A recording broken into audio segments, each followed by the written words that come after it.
Instagram മുഴുവൻ ഇപ്പോൾ ഭക്തിമാർഗമാണ് സുഹൃത്തുക്കളെ. കുറച്ച് നാൾ ഏമണ്ടി ചപ്പണ്ടി, പിന്നെ അത് കഴിഞ്ഞ് താകൃതാളം, പിന്നെ അത് കഴിഞ്ഞ് എല്ലാവരും ശുഭദിനം ആഘോഷിക്കുകയായിരുന്നു. എല്ലാം കഴിഞ്ഞ് ആസ്വദിക്കാമെന്ന് കരുതിയാൽ ഒന്നുകിൽ ജീവിതം വാർദ്ധക്യം കൊണ്ടുപോകും. ശുഭദിനം. പക്ഷെ ഇപ്പൊ എല്ലാവരും സംസ്കൃത മാർഗം സ്വീകരിച്ചിരിക്കുകയാണ് സുഹൃത്തുക്കളെ.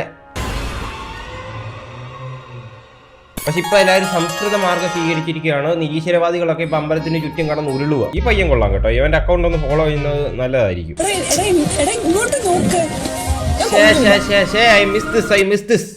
എനിക്കൊന്നുമല്ല കണ്ടന്റ് തന്നോണ്ടിരുന്നതാ. ഞാൻ വല്ലാതെ മിസ് ചെയ്യുന്നുണ്ട്. ഇതിന്റെ പഴയ ക്ലിപ്സ് ഒക്കെ കാണുമ്പോ ഇപ്പോഴും എന്റെ കണ്ണ് നിറയുന്നുണ്ട്. ഈ പരിപാടി ഇതിലെ അവരാതോ ഞാൻ മിസ് ചെയ്യുന്നുണ്ട്. ജാസ്മിൻ കൊള്ളാം. ജാസ്മിൻ എന്തോന്ന് അവള് കൊള്ളാല്ലേ? നീ അവളുടെ ഒന്ന് കറങ്ങണം എനിക്ക്.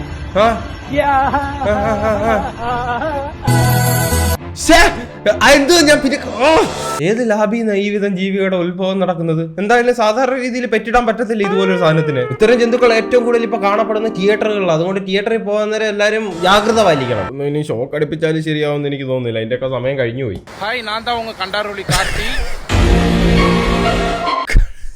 நான் கரெக்டா நீ திருச்செந்தூர் வர சொன்னேன், நான் வந்துட்டேன். லொகேஷன் எல்லாம் கரெக்டா பாத்துக்கோ, வா வந்து கல்யாணம் பண்ணிக்கலாம். சரியா, நான் ரெடியா இருக்கேன். അണ്ണന്റെ വിചാരം വീഡിയോ കോൾ ചെയ്യുവാന്ന്. എടാ ഇത് ഇൻസ്റ്റാഗ്രാം ആടാ. ഐ ലവ് യു ദിവ്യ. ഏതോ ദിവ്യക്ക് അയച്ചു കൊടുത്ത മെസ്സേജ് ഏതാണ്ടാ. എന്തായാലും കണ്ടാറോളി അണ്ണന് ദിവ്യ കിട്ടിയെന്ന് ഞാൻ വിചാരിക്കുന്നു. സുഖമായിട്ട് ജീവിക്കും. ഇതെന്തുവാ പുള്ളിയുടെ കാറിനകത്ത് കൊതു കയറിയ? എന്റെ പൊന്നെണ്ണ, നിങ്ങൾ എന്തോ പരിപാടിയാ കാണിച്ചത്. ഏട്ടാ നിങ്ങൾ അറബികൾ വരെ അറബിയിൽ തെറി വിളിച്ചിട്ടുണ്ട്. ആ കാറോടെ നേരെ ഹോസ്പിറ്റലിലോട്ട് കൊണ്ടുപോയി കഴിഞ്ഞാൽ വേഗം റിക്കവറി ആയിരിക്കും.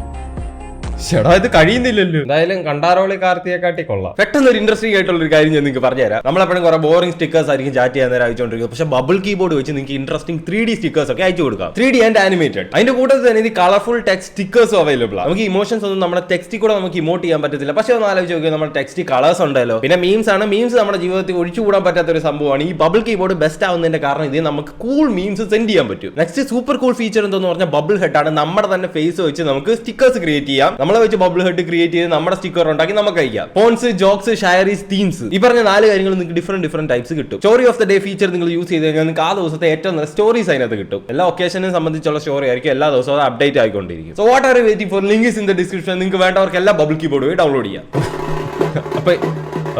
അപ്പൊ ഇങ്ങനത്തെ ജന്മങ്ങൾക്ക് ഇതുവരെ വംശനാശം വന്നില്ലല്ലേ? ഒരു ബാൻഡ് മേളോ ചെണ്ടമേളോ കേട്ട് കഴിഞ്ഞാൽ എവിടുന്നാന്ന് അറിയത്തില്ല വരും. നാട് റോഡിൽ ഒരു ക്വസ്റ്റ്യൻ മാർക്ക് കടന്ന് ഡാൻസ് കളിക്കുന്നത്. പുള്ളിക്കാരൻ ആ ചെരുപ്പൊക്കെ ഇട്ടേക്കുന്നുണ്ടോ? എന്നാ പിന്നെ എന്തിനാടാ നീ ചെരുപ്പിട്ടത്? അതിനകത്ത് അവന്റെ ഇപ്പുറത്തേക്കുന്ന കൂട്ടുകാരനോടെ കയറിയിരിക്കാം. യവമാർക്കൊക്കെ ഇതൊക്കെ ആയിരിക്കും വലിയ കാര്യം. വീട്ടിലൊക്കെ ചെന്നിട്ട് ഇതൊക്കെ ആലോചിച്ച് ഇങ്ങനെ പുളകം കൊള്ളുമായിരിക്കും. വാവ്, ഞാൻ റോഡിൽ കിടന്ന് കാണിച്ച കോണ. വാവ്, എന്നെ അപരാധമാടാ ഞാൻ കാണിച്ചത്. വാവ്, ഗേൾസ് ഒക്കെ എന്നെ കണ്ടിട്ട് വാവ് കുറി എറിയണോ എല്ലാത്തിനും. നമ്മളെ വിഷയത്തിൽ നിന്ന് തെന്നി മാറുന്നു. ഞാനിങ്ങനെ ചിരിക്കുന്നതിന്റെ കാര്യം എന്ത്? ഇതൊന്നും വലിയ കോമഡി അല്ല. നീ നോക്കിയാനാ ഞാൻ ചിരിച്ചതല്ല, ഇത് കണ്ടിട്ടല്ല.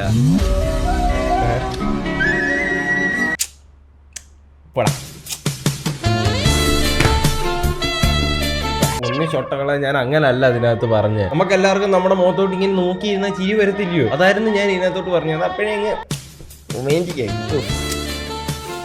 ചിഗ്മയാന്ന് പറഞ്ഞ മൈനല്ലേ.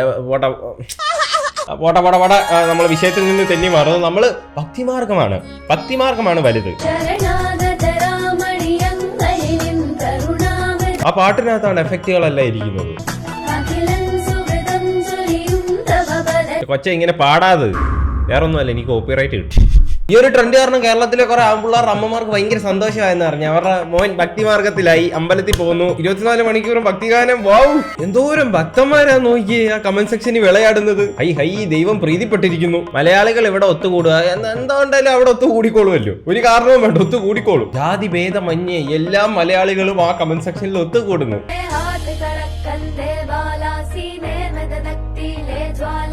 കണ്ടോ, ഇതിനകത്ത് മൊത്തം ഭക്തി മാത്രമേ ഉള്ളൂ. കൂടുതലും ഇല്ല, കുറവുമില്ല, ജസ്റ്റ് ഭക്തി. പക്ഷെ കണ്ടോ ആൾക്കാരുടെ ഒരു കുത്തൊഴുക്ക് കണ്ടോ? കയ്യിലേന്തും തമ്പൂരാട്ടി. മലയാളിയാണോ?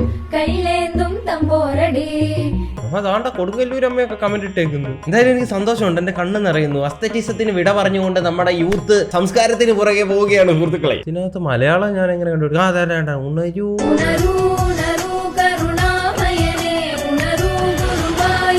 അല്ല ഈ പാട്ടിനെ പണ്ടത്തെ ഒരു നൊസ്റ്റാൾജിയ ടൈപ്പ് ഉണ്ട്. ഈ പാട്ടിന്റെ കൂടെ ഒരു വലിയ സംഭവം ഉണ്ട് ഇത് ഇങ്ങനെ ഇത്ര ഫേമസ് ആയിരുന്നു. പുതിയ റിപ്പോർട്ടുകൾ പ്രകാരം കേരളത്തിൽ ഭക്തരുടെ എണ്ണം ക്രമാതീതമായി കൂടുന്നു. അതെ കാണാൻ സാധിക്കുന്നുണ്ട്, വളരെയധികം കൂടുന്നു. പണ്ടത്തെ വലിയ എത്തിസ്റ്റുകളൊക്കെ ഇപ്പോഴും ഈ കമന്റ് സെക്ഷനിൽ കടന്ന് മെഴുകുന്നുണ്ടെന്നാണ് കേട്ടത്.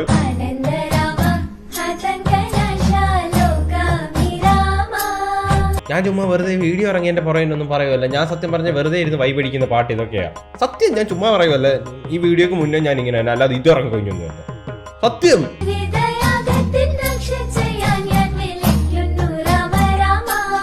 ഈ സാധനം വന്നതിന് ശേഷം പണ്ടത്തെ തിക്ക് നിരീശ്വരവാദികളൊക്കെ ഇപ്പൊ ശ്രീകോവിലിനകത്ത് കയറാൻ ചാൻസ് കിട്ടുമെന്ന് തിരുമേനിയോട് ചോദിച്ചുകൊണ്ടിരിക്കുക. ഇതിന് ശേഷം ഇതേ പാത പിന്തുടർന്ന് പിന്നെയും ഭക്തജനങ്ങൾ. ശരിയായില്ല. ആ കമന്റ് സെക്ഷനിൽ കണ്ടാലേ നമുക്ക് മനസ്സിലാവും. ദൈവമാടാ വലുത്, ഇത് ആരാ ചെയ്യുന്നതെന്നുള്ളതല്ല, ദൈവത്തിലാണ് കാര്യം. എമാരൊക്കെ പറച്ചിലേട്ടാ വിചാരിക്കും ഈ റീലിനകത്ത് ദൈവം നേരിട്ട് ഇറങ്ങി ഡിസ്ലൈക്ക് അടിച്ചിട്ടുണ്ടെന്ന്. അടുത്ത എല്ലാരും അങ്ങ് ഭക്തിമാർഗം സ്വീകരിച്ചു കഴിഞ്ഞാൽ എങ്ങനെയാണ് ബ്രോ? അണ്ണ ചാർജറിന്റെ വള്ളിയും കടിച്ചു. അണ്ണാ നമുക്ക് പറ്റിയതല്ല ഇത്. കോമഡിയാ ഉദ്ദേശിച്ചെങ്കിൽ കോമഡിയും ആയില്ല, സീരിയസ് ഉദ്ദേശിച്ചെങ്കിൽ സീരിയസും ആയില്ല. എന്തൊരവസ്ഥയാണ് ഇത്.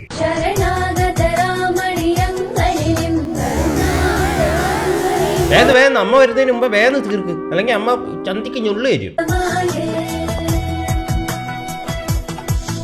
ഈ ഭക്തരെന്നെ നമുക്ക് ഇനി ഇതിന് രക്ഷയില്ല സുഹൃത്തുക്കളെ. ഭക്തര് നമ്മളെ വളഞ്ഞു കഴിഞ്ഞിരിക്കുന്നു. ഇനി നമ്മൾ ഇതേ മാർഗത്തിൽ തന്നെ സഞ്ചരിക്കേണ്ടി വരും. കലിയുഗം അടുത്തെന്നാ തോന്നുന്നത്. കുട്ടിക്കുറയുടെ പൗഡർ ഇട്ട് ഇറങ്ങിയേക്കോ കുറെ. എന്തായാലും ഇൻസ്റ്റാഗ്രാമിന്റെ ട്രെൻഡ് എന്ന് പറഞ്ഞാൽ ഭയങ്കര നമുക്ക് വിശ്വസിക്കാൻ പറ്റാത്ത രീതിയിലാണ് മാറിക്കൊണ്ടിരിക്കുന്നത്. 5 കോടിയുടെ കാർ ഞാൻ എടുത്തു. കാണണോ? ഇങ്ങോട്ട് നോക്കോ.